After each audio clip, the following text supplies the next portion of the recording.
The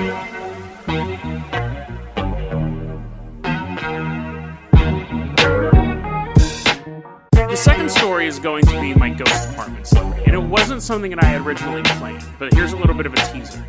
When I came home to my apartment today, something was off, and it made me realize it's time to talk about my apartment.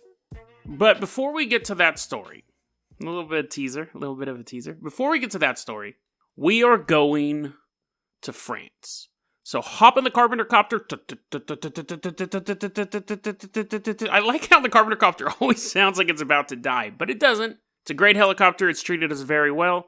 We're flying all the way to France, and to get there, we also have to go back in time. So,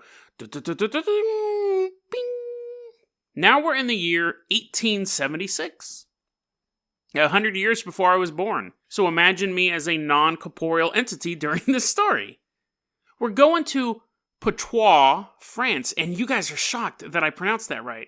It's the only reason I pronounced that right because I was in a play. I was King Richard the Lionheart, and I kept calling it Poitiers, and they're like, it's not Poitiers, it's Poitou, which is stupid. It should be called Poitiers because it reminds me of Sidney Poitier, great American actor, and that's what it's spelled like, Poitiers. And now people are going to go, no, it's not Poitou either, whatever. It should have just been Poitiers from the beginning, but we're going to Poitiers. We're going to Poitiers, France, yeah. That's how I'm going to pronounce it. Or Poitou, okay, fine. We're going to Poitou, France, or I don't even know anymore. So, we're there. We do know we're in the right location, because we see a beautiful young brunette woman arguing with her mother. The young brunette, a very shapely, pretty hot French chick. Her name is, terrible name though, Blanche Monnier. So Blanche, gross. Why would you name your daughter Blanche? What is that? That makes me think of bland and a branch, which is already bland in and of itself.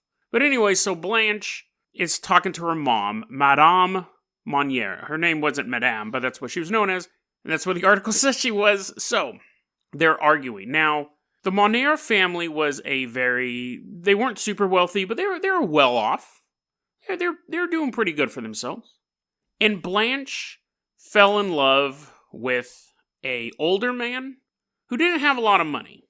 And that really set the mom off. The mom wanted Blanche to find a proper suitor to, marry into money. But instead, Blanche, 25 years old Blanche, fell in love with a man who just was he was a lawyer, but I guess he wasn't a very successful one because he wasn't upper crust. He was just a little bit of crust. He was upper crumb, maybe. He didn't have enough money to go all the way to upper crust. He was just a little bit of the bread flaking. This fight went on for a long time. The mom's like, you have to marry somebody rich. And Blanche is like, no, my heart belongs to older lawyer. They never said his name. She wants to marry an older man who doesn't have a lot of money. And the mom wants her to marry someone who has a lot of money. So, we see them arguing, and the argument is over this. Blanche is madly in love, and you'll realize that it really redefines that term. Is madly in love she's 25 years old, so she's madly in love with an older man. That's good. There's nothing wrong with that. But he isn't very well off. He is a lawyer. So he, is living off more than salami and having to attach lanterns to his backpack. But he doesn't have as much money as Blanche's mom wants him to have. Now, Blanche has two So Madame Monnier has two children, Blanche and then a son as well, and her son is a well-off lawyer.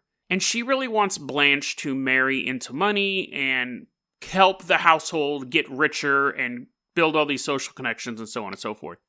Blanche absolutely refuses, and she goes missing. Whenever people asked about what happened to Blanche, the mom would be like, oh, just ran off.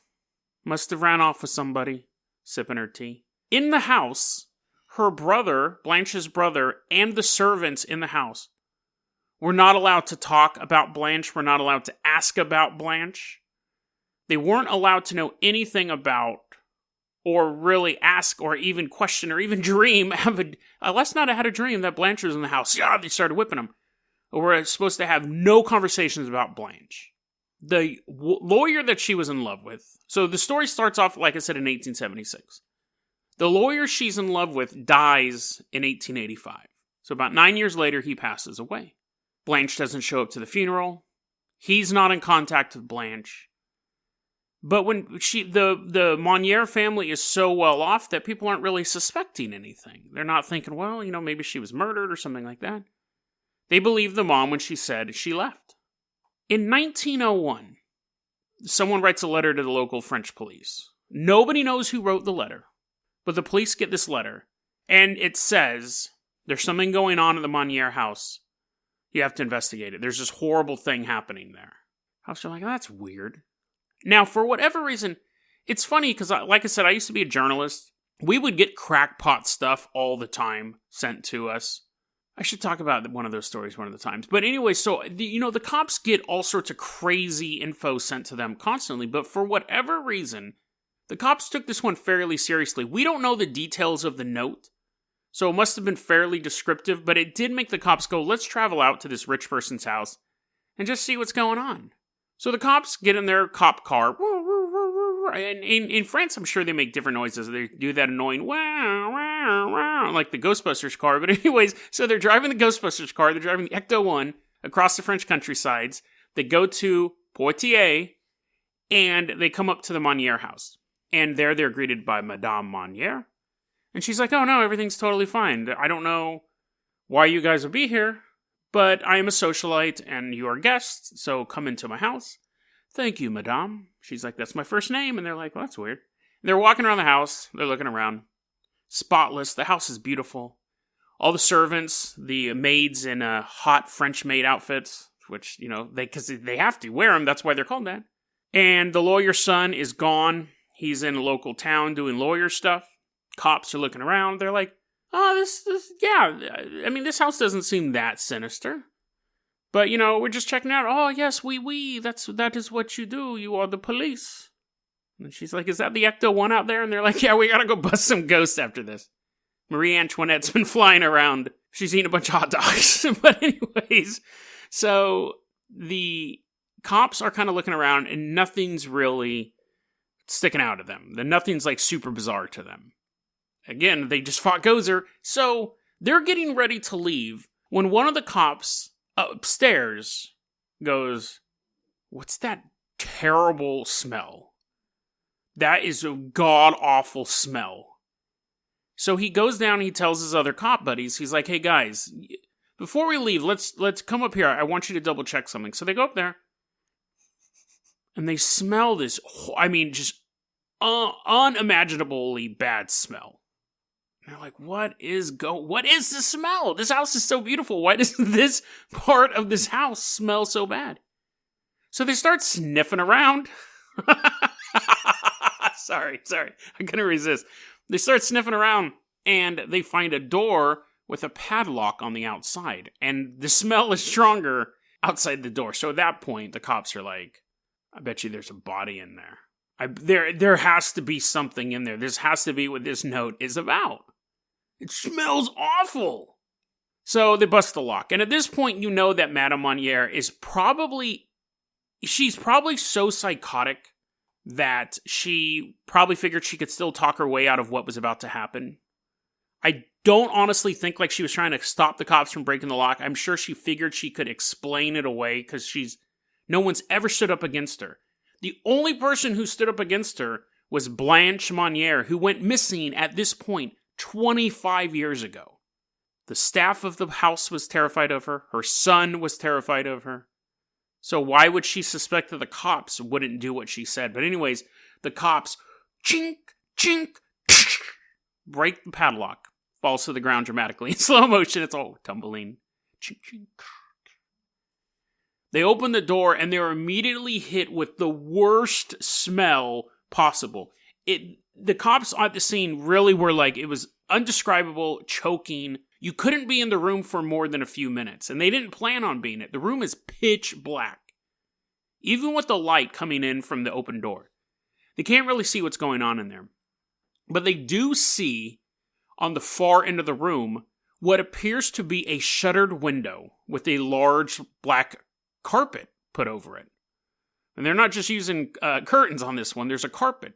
So the lead cop says, okay, Your job, rookie, your job is to go across this dark, smelly, gross room and smash that window open. We're going to stand outside here plugging her nose, and you have to go do that. And the rookie's like, damn it. So the rookie goes over there, tears the carpeting down, breaks the window open, sunlight fills the room.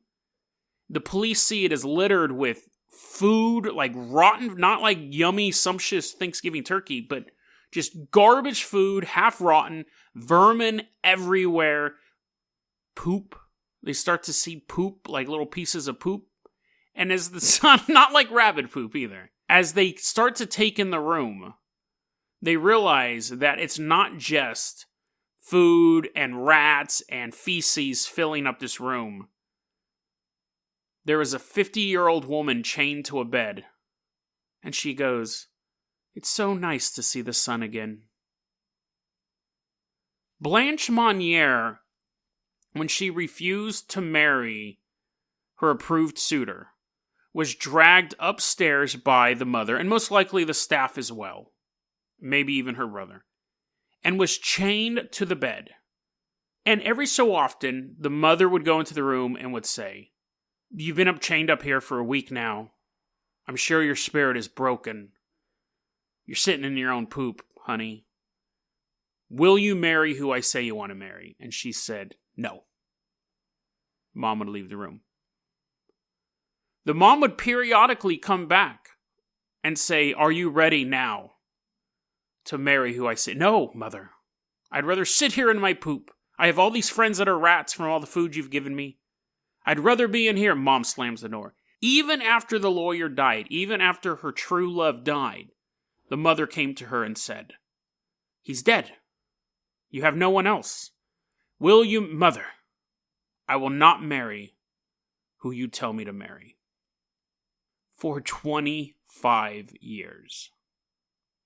There's before and after photos of her. She truly was ravishing before this all happened. 25 years later, she was only 55 pounds. It was a living skeleton. So it's not like, again, she was well fed. They weren't bringing her up like quiche and foie gras and all that stuff. They were bringing her up scraps. She was eating them. I don't think all the rats were her friends. She probably had to fight a couple of them for a chicken bone. So the cops obviously rescued her and took her to the hospital. They didn't immediately arrest the mother, because the mother's denying it. Like, she's probably like, "Oh my God, I didn't know where you went. You must have chained yourself to that bed and brought food to yourself every night." The staff, again, was terrified of the mother, but the police do rescue the young woman, rescue Blanche. And the townspeople find out about what had happened at this house. And in true French fashion, the French love to protest everything from Beauty and the Beast to the Yellow Jacket protests that are going on right now. And I guess the French Revolution that happened in between there. The French love to just protest and really to chop people's heads off. A bunch of townspeople in the nearby town formed a mob and started marching on the house. 2 days after Blanche was rescued, a mob showed up at the Monnier estate, and Madame Monnier, seeing this, had a heart attack and died. Now again, no one had ever stood up to her until her daughter. She held everyone in the grasp of fear. And afterwards, the son was going to get prosecuted for the crime. His lawyer was like, this lawyer, his literal defense was, he's mentally retarded and he didn't know what was going on, which kind of shouldn't fly because he was also a lawyer. So if he was my lawyer, I would go, "Wait a second, you're mentally retarded?" But it did work. He didn't get prosecuted for it. The staff all said, "We were all terrified of her." And to be fair, if she's willing to chain her daughter up for 25 years, imagine what she'd do to you. And the theory is that one of the relatives of the staff wrote the letter to the police. And that's how they found out about it. Blanche ended up going to a sanitarium where she lived the rest of her days. They said that she was as mentally stable as a human could be in isolation for 25 years. Like, she wasn't out dancing the jig, and she didn't go like, "Oh, it's 1876. Let's go. What's going on in America? Oh no, Civil War." Like, but she also wasn't like catatonic. So she wasn't like super sociable, which you can expect, but she wasn't like, So they put her in a sanitarium, and that was probably the best place they could put her Don't think they chained her to anything, but they really couldn't. I mean, she just wasn't able to take care of herself at that point. And she died in 1913. So she had 25 years of vivacious young life under a ruthless mother, but at least she had her own life. 25 years chained up in a pitch black room having chicken bones thrown at you. And then 11 years of quote unquote freedom. Sure, she was in a sanitarium, but she did have, in a sense, the mental freedom. Her mother was dead. She was free of that tyranny. Now, the thing is that, like I said in the intro, people kill for love, people die for love. At what point in 25 years would you say, yeah, just let me out? Like, I'm sure when she got all super skinny and was 50 years old, the mother still wasn't expecting her to go out and land Brad Pitt as a suitor. But for that first couple years, like, at what point would you... honestly, if someone chained me up and said, you need to go marry this chick who has a lot of money, or you can marry this girl that you're really in love with, give me an hour. I'll be like, fine, whatever. I'll marry the other chick. She has money. Like, I couldn't go a year. I couldn't go 20 years, 25 years, whatever. I mean, bizarre. But I guess she really loved that lawyer. And especially after he died, she continued to stay trapped in there rather than give in to her mother. I will say this once. This episode's probably going to run a little long. And this is going to be our segue to our personal stories. Little bit of I guess this story isn't as dramatic as Blanche's story. But I'm very strong-willed. I especially more so when I was a kid. Now I've learned to kind of give and take a little bit. When I was a kid, I remember my mom made spaghetti and green beans for dinner. And I hated green beans. And we all sat in the living room eating it, sitting at the little coffee table, watching whatever was on back in like 1980. This would have been like in 1986. So I'm sitting there eating my spaghetti, and I don't eat my green beans. I didn't like green beans. I didn't want to eat them. My old brother's eating his spaghetti and green beans. My little brother's eating his spaghetti. Everyone's eating their spaghetti and green beans. But I eat all my spaghetti, but don't eat the green beans. And for whatever reason, my dad made it a mission that night. It really made him mad that I wasn't eating green beans. And I said, I don't want to eat the green beans. And my dad's like, you're going to eat these green beans. And I was like, Dad, I'm not going to eat these green beans. That argument lasted probably 2 hours. Now, 2 hours to what did I say it was? An 8-year-old? I was young. It was like 7, 8, 9, somewhere around there, probably close. 2 hours is a massive amount of time to a kid. And it was funny because I remember both of my brothers kind of being like, they got up and left. My older brother went to go do homework. My little brother went to go play with toys. My mom was in the kitchen. She was heartbroken because the man that she loved and the son that she loved were having this eternal struggle over green beans. And we didn't have microwaves back then. I refused to eat them. My dad's like, the longer you take to eat these green beans, the colder they're going to get. They're going to get even grosser.